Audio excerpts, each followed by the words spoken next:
নমস্কার। রোগীদের যেমন উচ্চ রক্তচাপ বা হাই ব্লাড প্রেশার একটা সমস্যা, তেমন অনেকের কাছে কিন্তু সমস্যা হয়ে দাঁড়ায় লো ব্লাড প্রেশার বা নিম্ন রক্তচাপ। অনেক রোগী আমাদের বলে যে আমার ব্লাড প্রেশারটা সবসময় লো থাকে, আমার দুর্বল লাগে, আমার মাথা ঘোরে। কিংবা অনেকে হার্টের চিকিৎসা বা প্রেশারের ওষুধ খাওয়ার পরে বলে আমার প্রেশারটা লো হয়ে যাচ্ছে। তো এই যে ব্লাড প্রেশারটা লো হয়ে যাচ্ছে বা কমে যাচ্ছে, এটা কি আদৌ সমস্যার, বা সমস্যা হলে কতটা সমস্যা, কতটা বিপদ, এই বিষয়গুলো নিয়েই আজকের আমরা আলোচনা করব। তো বেসিক্যালি আমাদের আজকের টপিক তাহলে লো ব্লাড প্রেশার। এখন কখন আমরা বলবো ব্লাড প্রেশারটা লো, মানে কতর নিচে গেলে। আমরা জানি ব্লাড প্রেশারের একটা উপরের ভাগ হয়, একটা নিচের ভাগ হয়। উপরেরটাকে আমরা বলি সিস্টোলিক, নিচেরটাকে আমরা বলি ডায়াস্টোলিক। সিস্টোলিকটা যদি 100-র নিচে নেমে যায় আর ডায়াস্টোলিকটা যদি 60-এর নিচে নেমে যায়, তাহলে থিওরিটিক্যালি আমরা বলি যে লো ব্লাড প্রেশার। মানে বইয়ের টেক্সট বুক রিডিং অনুযায়ী, টিচিং অনুযায়ী এটাকে বলা হয় লো ব্লাড প্রেশার, মানে 100/60-এর কম। এইবারে আস্তে আস্তে বিষয়টা নিয়ে একটু বলি যে ব্লাড প্রেশার তাহলে কে মেনটেন করছে? আমাদের হার্ট পাম্পিংয়ের মাধ্যমে একটা রক্তটাকে প্রবাহিত করছে, আমাদের যে রক্তনালীগুলো আছে, আর্টারিগুলো আছে, এবং যে পরিমাণে হার্টটা চাপ দিচ্ছে বা পাম্পিং করছে সেই অনুযায়ী রক্ত একটা স্পিডে যাচ্ছে এবং তার চারপাশে একটা প্রেশার ক্রিয়েট করছে, এটাই তো ব্লাড প্রেশার। এইবারে ব্লাড প্রেশার যদি লো হয়ে যায় তাহলে সেটা কি কি কারণে হতে পারে, এটা একটুখানি বুঝলে আমাদের সহজ হবে। এক হচ্ছে যদি আমাদের ব্লাডের ভলিউম কমে যায়, যেটা সব থেকে কমন, মানে শরীরে জলের পরিমাণ কমে যাওয়া। যেমন ধরা যাক কারোর ডায়রিয়া হচ্ছে, বা কারোর রেকারেন্ট সিভিয়ার ভমিটিং হচ্ছে, বমি করে করে জল শরীর থেকে বেরিয়ে যাচ্ছে, বা অনেকক্ষণ জল খেতে পারেনি, গরমকালে ঘেমে গেছে, অনেক ঘাম বেরিয়ে গেছে কিন্তু জল খেতে পারেনি জলের অভাবে, তাহলে এই জিনিসগুলোকে আমরা বলি ডিহাইড্রেশন। তাহলে শরীরে জলের পরিমাণ কমে গেলে রক্তের পরিমাণটাও কমে যাবে, তাহলে আমাদের আর্টারির মধ্যে যে পরিমাণ রক্ত থাকার কথা ততটা রক্ত থাকতে পারছে না, তাহলে যে প্রেশারটা রক্ত দেবে সেটা অটোমেটিক্যালি কমে যাবে। এটাই সবচেয়ে কমন কারণ লো ব্লাড প্রেশারের। তো এটার চিকিৎসা অবশ্যই ওই জলের অভাবটাকে পূরণ করতে হবে। আমরা যদি জানতে পারি যে ব্লাড প্রেশার কেন কমছে, মানে ডায়রিয়া হচ্ছে বা বমি হচ্ছে, তাহলে সেই অনুযায়ী আমরা তার চিকিৎসা করব এবং ওআরএস দিয়ে হোক, জল দিয়ে হোক, আমরা স্যালাইন দিয়ে হোক ব্লাড প্রেশারটাকে তুলব। কিন্তু আমাদের কার্ডিওলজিতে এই লো ব্লাড প্রেশার কী কারণে গুরুত্বপূর্ণ?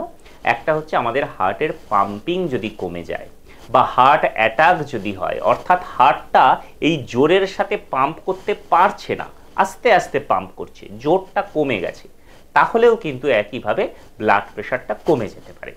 তো এই জায়গাটা নিয়েই একটা বিপদের আশঙ্কা বলুন বা একটা চিন্তার কারণ বলুন, যে ব্লাড প্রেশার লো মানে হার্টের কোনো প্রবলেম নয় তো, হার্টের পাম্পিং কমে যাচ্ছে না তো, এই বিষয়টা। তো এটা তো অবশ্যই আমরা ইসিজি, ইকো এবং কিছু পরীক্ষা নিরীক্ষার মাধ্যমে ডাক্তার আপনাকে বলে দিতে পারবে যে আপনার হার্টের পাম্পিং ফাংশন ঠিক আছে কিনা বা হার্টের অ্যাটাক কিছু হয়েছে কিনা, তাহলে অবশ্যই সেটার ইমিডিয়েট ইমার্জেন্সি ট্রিটমেন্ট করতে হবে।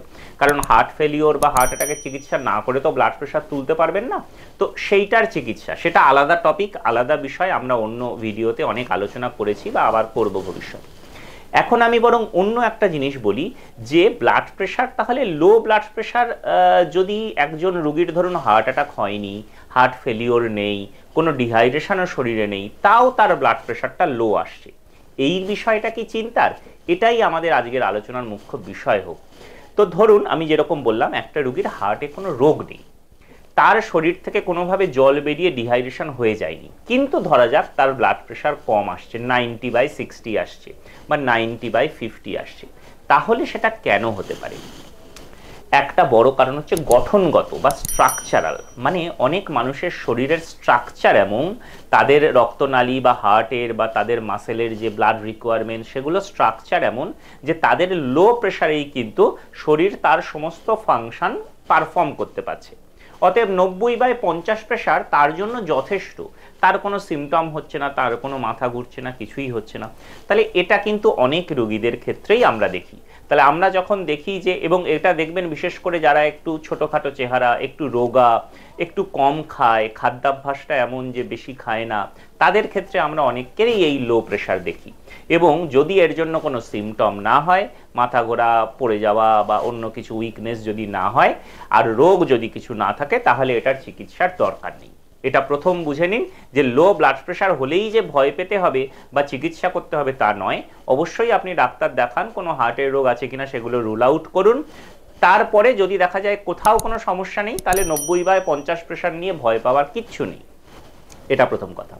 2 নম্বর কথা হচ্ছে যে প্রেশারের ওষুধ যারা খান তাদের ক্ষেত্রে কতটা লো হয়ে গেলে আমরা ভাববো।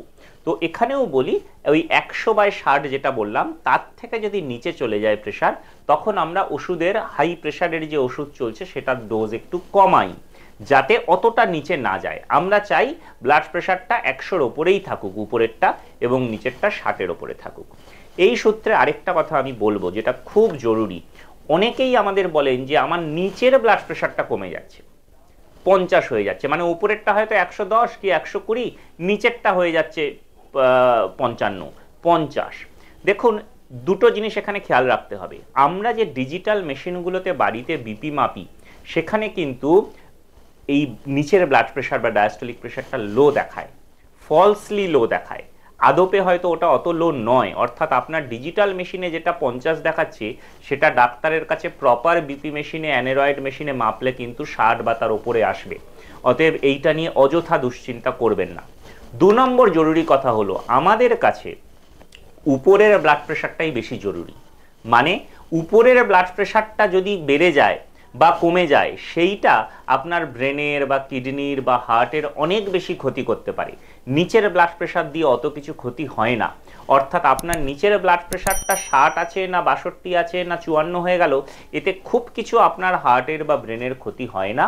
একমাত্র কিছু এক্সেপশনাল কেসে, যেখানে হার্টে অ্যাটাক আছে বা হার্টে ব্লক আছে করোনারিতে, তাদের ক্ষেত্রে আমরা খুব লো ডায়াস্টোলিক প্রেশারটা অ্যাভয়েড করি। আদারওয়াইজ কিন্তু একটুখানি লো প্রেশার নিচেরটা যদি থাকে, অত ভয় পাওয়ার কিছু নেই। রাদার উপরের ব্লাড প্রেশারটা যদি কন্ট্রোলে থাকে, আমরা হ্যাপি। তাহলে এটার মানেটা কি দাঁড়ালো? মূল ব্যাপারটা হলো যে একটা বয়স্ক রোগী হাইপার টেনশন আছে, ব্লাড প্রেশার হাই, তাকে ওষুধ দেওয়া হচ্ছে, দেখা গেল কিছু মাস পরে তার ব্লাড প্রেশারটা 110 বা 120 ওপরে, নিচেরটা 55-60-এর কাছাকাছি থাকছে। কোনো অসুবিধা নেই, এই প্রেশারটা থাকতে দিন। হ্যাঁ, আমার নিচের প্রেশারটা 50-এর কাছে চলে আসছে, 60-এর নিচে নেমে গেছে, এক্ষুনি ওষুধ কমিয়ে দিন, এরকম কোনো প্রয়োজন নেই। ঠিক আছে, উপরের ব্লাড প্রেশারটা যেহেতু ভালো আছে এবং রোগীর কোনো সিমটম হচ্ছে না, অতএব এটা নিয়ে আমাদের দুশ্চিন্তা করার কিছু নেই।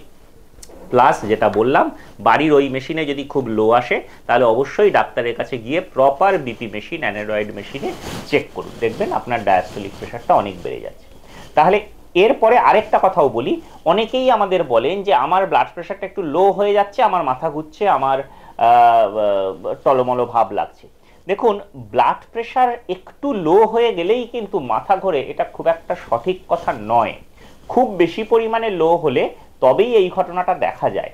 মানে একজনের যদি উপরের ব্লাড প্রেশারটা 100-র জায়গায় 96 কি 98 হয়, তার কিন্তু মাথা ঘোরার কথা নয়।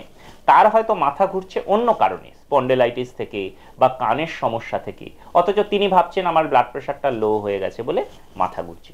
তাহলে এই জিনিসগুলো, এই ভ্রান্ত ধারণাগুলো কিন্তু নিজের মন গড়া ধারণা মনে মনে করে নেবেন না, ডাক্তারের কাছে আলোচনা করুন। হ্যাঁ, এবার কিছু রোগ থাকে যেখানে ব্লাড প্রেশার লো হয়ে যায়, অনেকক্ষণ দাঁড়িয়ে থাকলে প্রেশার দুম করে ফল করে যায়, গিয়ে পেশেন্ট মাথা ঘুরে অজ্ঞান হয়ে পড়ে যায়, এগুলোকে আমরা ভেসোভেগাল অ্যাটাক বলি। এরকম রোগ আছে, সেগুলো ডাক্তারবাবুরাও আপনাকে নিশ্চয়ই গাইড করবেন যে হ্যাঁ, আপনার ব্লাড প্রেশারটা লো হয়ে যাওয়াটা একটা সমস্যা, সেটার চিকিৎসা হবে। আর সব শেষে যেটা বলে করব, যদি কোনো কারণে দেখা যায় এই ধরনের কোনো রোগী হঠাৎ করে ডিহাইড্রেশন হয়েছে বা হঠাৎ করে খুব মাথা ঘুরছে, দুর্বল লাগছে, আপনি প্রেশার মেপে দেখলেন খুব লো হয়ে গেছে প্রেশারটা, তাহলে তৎক্ষণাৎ ব্যবস্থা স্বরূপ একটু ওআরএস বা নুনচিনি জল গুলে খাওয়াবেন, সাময়িক প্রেশারটা তুলবেন। কিন্তু দুশ্চিন্তা করার কিছু নেই, কার্ডিওলজিস্টকে জানান কেন ব্লাড প্রেশারটা লো হলো বা সত্যিও সেটা চিন্তার কিনা, সেগুলো তার সিদ্ধান্ত বা তার মতামত মেনে চলুন। অতএব লো প্রেশার নিয়ে অযথা একদম দুশ্চিন্তা নয়। যদি সিমটম না থাকে, যদি রোগ না থাকে, তাহলে একটু লো প্রেশারের জন্য কারোর কোনো ক্ষতি হবে না, নিশ্চিন্ত থাকুন। সমস্যা হলে আমাদের কাছে আসুন। নমস্কার।